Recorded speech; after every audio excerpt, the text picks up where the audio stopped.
Olá!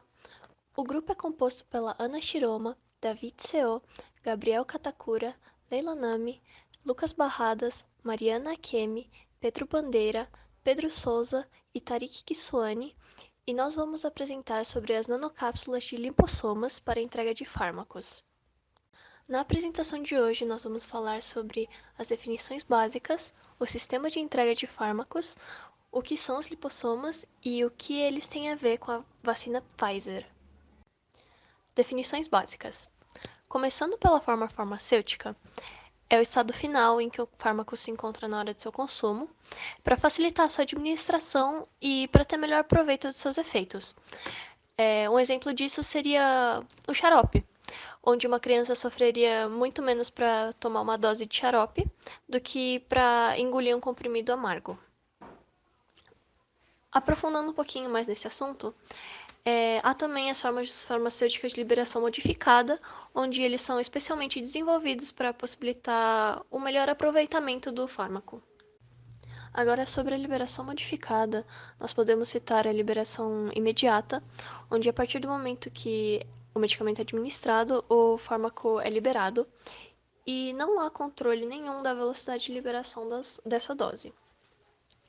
Os medicamentos com esse tipo de liberação normalmente possuem a sigla DI, para desintegração imediata, e um exemplo desse medicamento é a bupropiona, usado para controlar alguns transtornos depressivos. Há também a liberação prolongada, onde a liberação do fármaco é controlada e seu nível terapêutico é mantido no sangue, além de permitir uma menor dosagem do medicamento em relação à liberação imediata, já que a frequência da dosagem será menor.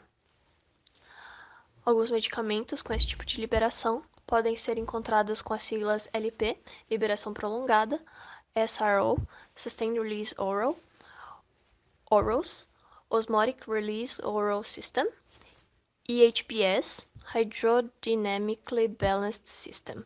Um exemplo de medicamento com essa liberação é a vitamina C Sewin LP, onde eles afirmam que os picos de ácido ascórbico são menores na forma de liberação prolongada. E por fim, a liberação retardada, onde o medicamento é modificado normalmente para permitir a sua passagem pelo estômago, para que o fármaco seja liberado no trato intestinal, para facilitar a sua absorção. Normalmente, medicamentos assim, eles vêm escritos como Cronos ou Retard. E um exemplo de medicamento assim é o diclofenaco de sódio, que produz náusea e ou vômito, caso ele atue no estômago, quando seu efeito, na verdade, é o combate de dores e de inflamações. Olá, eu sou Ana Vitória e eu vou iniciar falando sobre comprimidos revestidos de liberação prolongada. Mas, primeiramente, o que seria um comprimido nos termos técnicos?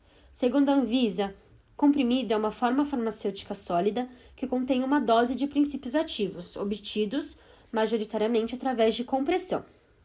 Já um comprimido revestido de liberação prolongada é um comprimido com uma ou mais camadas de revestimento.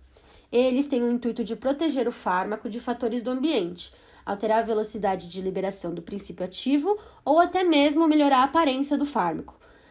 Sendo uma forma farmacêutica de liberação prolongada, essas camadas de revestimento têm o objetivo de manter determinado nível desse princípio ativo na corrente sanguínea por um determinado período de tempo, sendo uma liberação controlada, portanto. As siglas que definem essa forma farmacêutica é COM, HEV, LIB e PROL, segundo a Anvisa. E um exemplo, assim como está no slide, desse tipo de fármaco é o medicamento Aropax, como está na imagem, de 20 miligramas de cloridrato de paroxetina. Ele é destinado para pessoas com transtornos de depressão, ansiedade generalizada, ataques de pânico e comportamento obsessivo ou compulsivo. Agora eu vou falar sobre a suspensão de liberação prolongada. Primeiramente, a suspensão é uma forma farmacêutica que é no estado líquido, chamada de fase dispersante. E nela está está composto partículas no estado sólido insolúveis, chamada de fase dispersa. Essa suspensão, a suspensão de liberação prolongada, assim como o comprimido de liberação prolongada, mantém os princípios ativos na corrente sanguínea em um nível estabilizado em determinado período de tempo. Essa forma farmacêutica, contudo, apresentou pouco sucesso, pois as estabilidades das partículas dispersas eram muito baixa, muito pequena. Porém, segundo a técnica Penkinetic, onde os fármacos iônicos são complexados com resinas trocadoras de íons e liberados lentamente no trato gastrointestinal, aí sim teve sucesso. E um exemplo dessa técnica, desse produto, é o Polistirex, de hidrocodona, que ele é indicado para tratar a tosse severa vinda de alergias. Por último, eu vou falar de solução de liberação prolongada. Em termos técnicos, uma solução seria uma forma farmacêutica em estado líquido que deve ser límpido e homogêneo. Ela pode ter mais de um princípio ativo dentro dela. E a solução de liberação prolongada, ela também libera, assim como os outros na corrente sanguínea, certas quantidades que ficam constantes em certos períodos de tempo. Um exemplo de solução de liberação controlada é o injetável naltrexona, que é um composto de cloridrato de naltrexona que tem como objetivo tratar o alcoolismo. Eu sou a Mariana Kemi e agora a gente vai falar sobre o sistema de entrega de fármacos, também conhecido como Drug Delivery Systems. Esses sistemas são tecnologias utilizadas nas modificações dos processos de liberação de fármacos no organismo, que visam principalmente ao aprimoramento das ações terapêuticas e clínicas do fármaco e a minimização de seus efeitos tóxicos. Como exemplo, nós temos as nanopartículas, os lipossomas, filmes poliméricos, microcápsulas e cápsulas em resposta ao pH, dentre tantos outros. Em relação aos benefícios, podem ser divididos em 3 eixos. Os benefícios econômicos envolvem a redução do custo global com o uso de outros medicamentos e intervenções, simplificando a terapia. Os benefícios terapêuticos já envolvem a otimização da duração da ação, a manutenção do fármaco em níveis constantes, evitando a flutuação, e a diminuição da frequência da dose. Já em relação aos benefícios de segurança, ocorre o bem-estar do paciente, devido à melhora nos resultados e a redução de seus efeitos adversos, aumentando a adesão do paciente com a terapia. Um exemplo utilizado nas modificações pelos Drug Delivery Systems é a própria modificação da droga, aumentando a sua lipofilicidade, facilitando, então, a interação da droga com o ambiente em que se encontra. Além disso, outros métodos mais automáticos estão substituindo aplicações em períodos curtos de tempo, que necessitam uma periodicidade regrada do paciente, para que o fármaco não fique nem em baixa concentração, o que o tornaria ineficiente, nem em alta concentração, o que o tornaria tóxico. Um método ainda em estudo é a ultrassonografia para tratamento de Alzheimer e tumores, em que ocorre a desestabilização momentânea da barreira hematoencefálica formada por células gliais que protegem o sistema nervoso central. Bom, meu nome é Lucas Barradas e eu vou continuar falando sobre o Drug Delivery Systems, citando os métodos de entrega mais estudados, que incluem a aplicação direta do fármaco no local onde ele realmente vai ser efetivo, evitando então a passagem dele pelo metabolismo e o seu potencial tóxico, a movimentação desse fármaco por fatores como temperatura, pH e magnetismo, e principalmente o uso de moléculas vetores. A seguir, alguns exemplos em macroescala de aplicações de fármacos que trazem uma melhoria na terapia, como, por exemplo, a iontoforese, que trata da passagem do fármaco pela pele devido à repulsão elétrica, visto nessa imagem, as bombas osmóticas, que são dispositivos em camadas, que, no caso, liberam o fármaco de maneira contínua e controlada, graças à pressão osmótica feita nessas paredes. E temos o Cursete para o tratamento do glaucoma. Ele é feito a partir de acetato de vinil etileno, com pigmento de dióxido de titânio, e ele pode, então, permite a aplicação contínua de pilocarpina por 7 dias, e substitui a terapia de tratamento do glaucoma com o uso de colírios diariamente, além de evitar as lágrimas feitas por esse tipo de tratamento, que acabavam lavando o medicamento dos olhos do paciente. E um exemplo muito famoso também são os dispositivos intrauterinos que liberam progesterona, feito com a membrana de acetato de tinilvinilo. Bem, a partir de meados dos anos 70, pesquisadores como Robert Langer e Judah Folkman foram pioneiros no desenvolvimento de sistemas de entrega na escala micro e nano. Os mecanismos, em geral, vão, então, englobar o fármaco, realizar seu transporte e liberação em um local com maior especificidade no organismo. E exemplos são as micosferas, micelas, dendrímeros e os lipossomas. Eu sou Gabriel Katakura E eu sou o Tarek Kiswani. e nós vamos falar sobre os lipossomas. Lipossomas são vesículas compostas por uma ou mais bicamadas fosfolipídicas concêntricas, separadas por um meio aquoso com diâmetro que pode variar de nanômetros a micrômetros, sendo que essas bicamadas fosfolipídicas são constituídas de uma zona hidrofílica e uma zona hidrofóbica, e elas estão representadas na imagem por meio de círculos cinza. Sobre a caracterização dos lipossomas, eles podem ser classificados em relação à constituição da membrana, ao tamanho e número de lamelas e quanto ao modo de preparo, sendo essa caracterização muito importante, pois esses fatores influenciam diretamente no comportamento dos lipossomas em meio biológico. Sobre a composição da membrana, os lipossomas são compostos por fosfolipídios, que podem ser naturais ou sintéticos, sendo a fosfatilcolina o fosfolipídio mais utilizado, pois ele, além de possuir forma cilíndrica e organização em bicamadas estáveis em solução aquosa, também apresenta grande estabilidade frente a variações de pH ou da concentração de sal no meio. A membrana também pode conter esteróis, principalmente colesterol, pois ele proporciona uma melhor fluidez da bicamada, reduz a permeabilidade de moléculas através dessa bicamada e estabiliza-a na presença de fluidos biológicos. Ela também pode conter antioxidantes e carga negativa ou positiva, sendo que a carga é utilizada para evitar a agregação das vesículas e também para promover maior interação com biomoléculas e células. Devido à sua estrutura, os lipossomas podem ser utilizados para encapsular tanto substâncias hidrofílicas, que vão ficar incorporadas no compartimento aquoso, quanto substâncias lipofílicas, que ficam inseridas ou adsorvidas na bicamada lipídica. Por conta da semelhança entre a estrutura dos lipossomas e as membranas celulares, estes conseguem interagir com as células. Essas interações podem ser de 4 tipos principais: a fusão de membranas, a adsorção dos lipossomas à superfície das células, o intercâmbio entre a membrana do lipossoma e a membrana da célula, que é quando ocorre troca de moléculas, e a endocitose. Quanto ao tamanho e número de bicamadas lipídicas, são classificados em vesículas unilamelares, quando apresentam uma única bicamada lipídica, ou multilamelares, quando possuem mais de uma bicamada lipídica. Os multilamelares possuem tamanho entre 500 a 5.000 nanômetros, e os unilamelares podem ser descritos como vesículas unilamelares grandes, os L e o V, com tamanho entre 200 e 800 nanômetros, e como vesículas unilamelares pequenas, os S e o V, com 100 nanômetros de tamanho. Eles também podem ser classificados de várias outras formas, como, por exemplo, os MVL, que são os lipossomas multivesiculares, ou seja, um lipossoma que contém vários lipossomas em seu interior e que normalmente são estruturas mal formadas nos processos de obtenção dos outros tipos. Ou como GUV, que são os lipossomas gigantes que recebem esse nome pois possuem tamanho superior a 1 micrômetro. Os lipossomas também são classificados de acordo com o método de preparo, podendo ser vesículas obtidas por evaporação reversa, por prensa francesa, por injeção de éter, por hidratação do filme lipídico, dentre vários outros.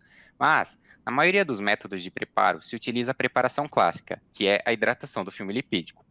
Nela, os fosfolipídios são dissolvidos em um solvente orgânico, normalmente clorofórmio, dentro de um balão de vidro. O solvente, então, é evaporado, sendo que o processo ocorre sob rotação constante, de forma que é produzido um filme fino de fosfolipídios na parede do balão, que então é hidratado com água ou tampão. Após a hidratação do filme, é realizada a agitação da mistura para a formação de vesículas multilamelares heterogêneas, ou seja, que possuem vários tamanhos e diferentes números de camadas, o que limita sua aplicação. Portanto, após a obtenção das MLV, é possível realizar processos adicionais para se obter vesículas homogêneas e de tamanho definido, como LUV e SUV, por exemplo. Esses processos incluem métodos mecânicos, químicos ou eletrostáticos. Assim, os lipossomas podem ser submetidos a diversos tipos de tratamento, o que vai depender do tipo de lipossoma que se deseja obter. Bom, com o avanço da tecnologia, algumas alterações foram realizadas na estrutura básica dos lipossomas, o que possibilitou uma maior gama de aplicações terapêuticas, sendo também classificados contra as características de interação com sistemas biológicos.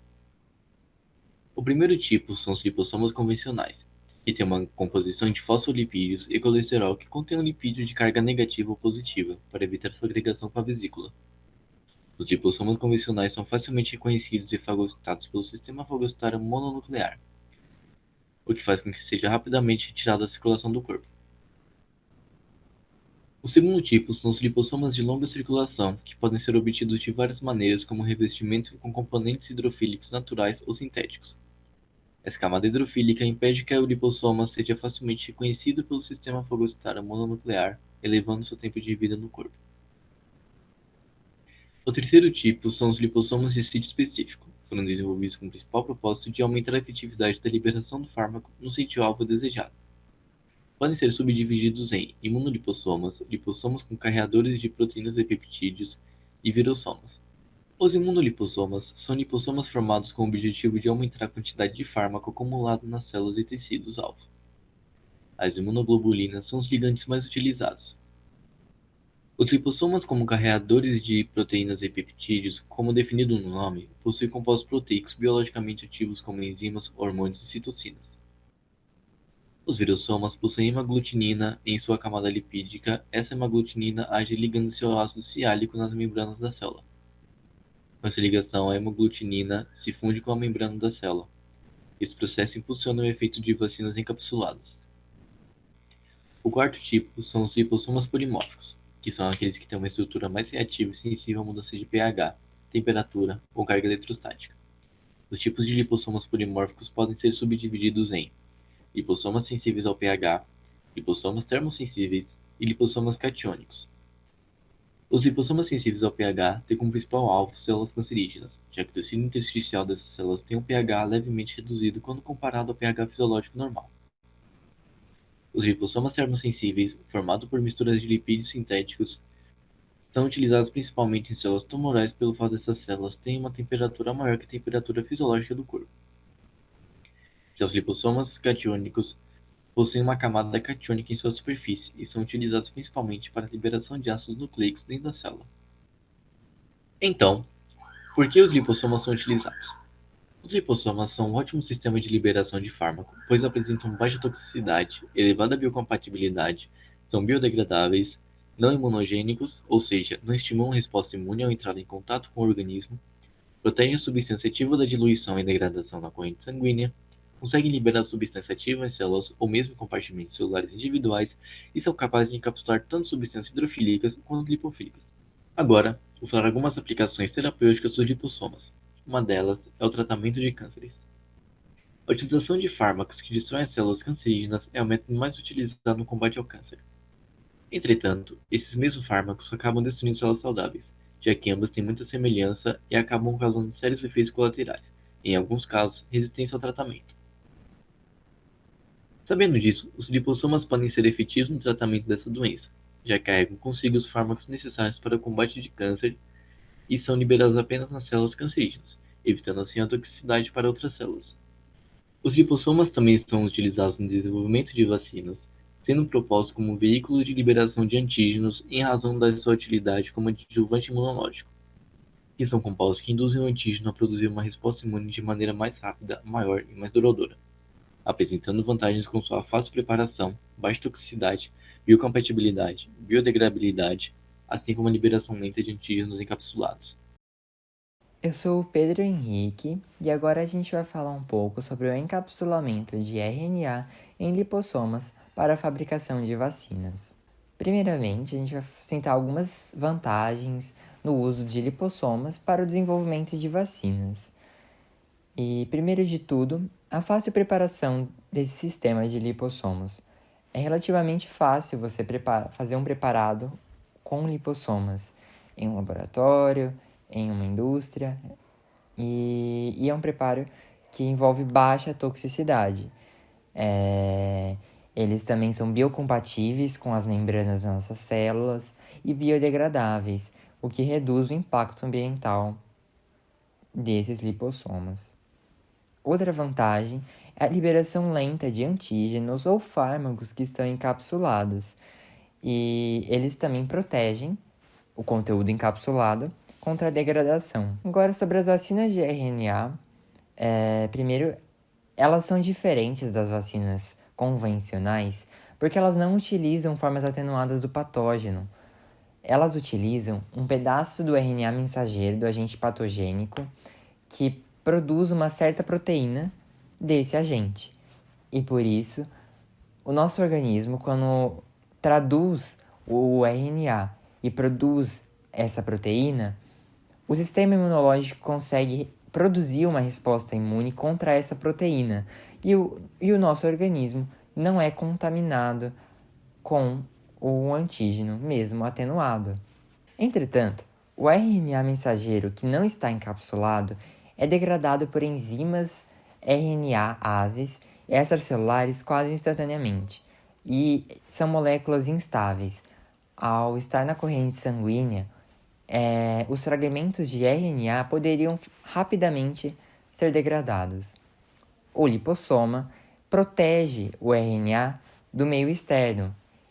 Então, a ação das enzimas RNases não é tão intensa quando você tem um encapsulamento pelos lipossomas. Meu nome é David e vou explicar sobre as vacinas que já estão sendo usadas com essa tecnologia. O uso das vacinas de RNA é extremamente recente, apesar do seu estudo ter se iniciado há algum tempo. A vacina da Pfizer é um exemplo de vacina que contém RNA encapsulado no lipossoma. Ela apresentou resultados excelentes, sendo a sua eficácia de 95%. Aqui na imagem, podemos comparar a eficácia das 3 vacinas contra a Covid e notamos que a vacina da Pfizer apresenta a maior eficácia. Os lipossomas estão sendo usados atualmente para o combate à Covid-19. Como já tinha mencionado anteriormente, a vacina da Pfizer contém lipossomas que transportam o RNA do vírus. Esse RNA é responsável pela síntese da proteína S, uma proteína viral. A presença dela faz com que o nosso organismo crie uma resposta imunológica e produza anticorpos que nos protegerão quando entrarmos em contato de verdade com o vírus. Um outro estudo realizado na UFG utiliza o lipossoma para mimetizar as células com as quais o coronavírus tem a maior afinidade. Esses lipossomas fazem com que o vírus perca a sua funcionalidade e sejam degradados posteriormente.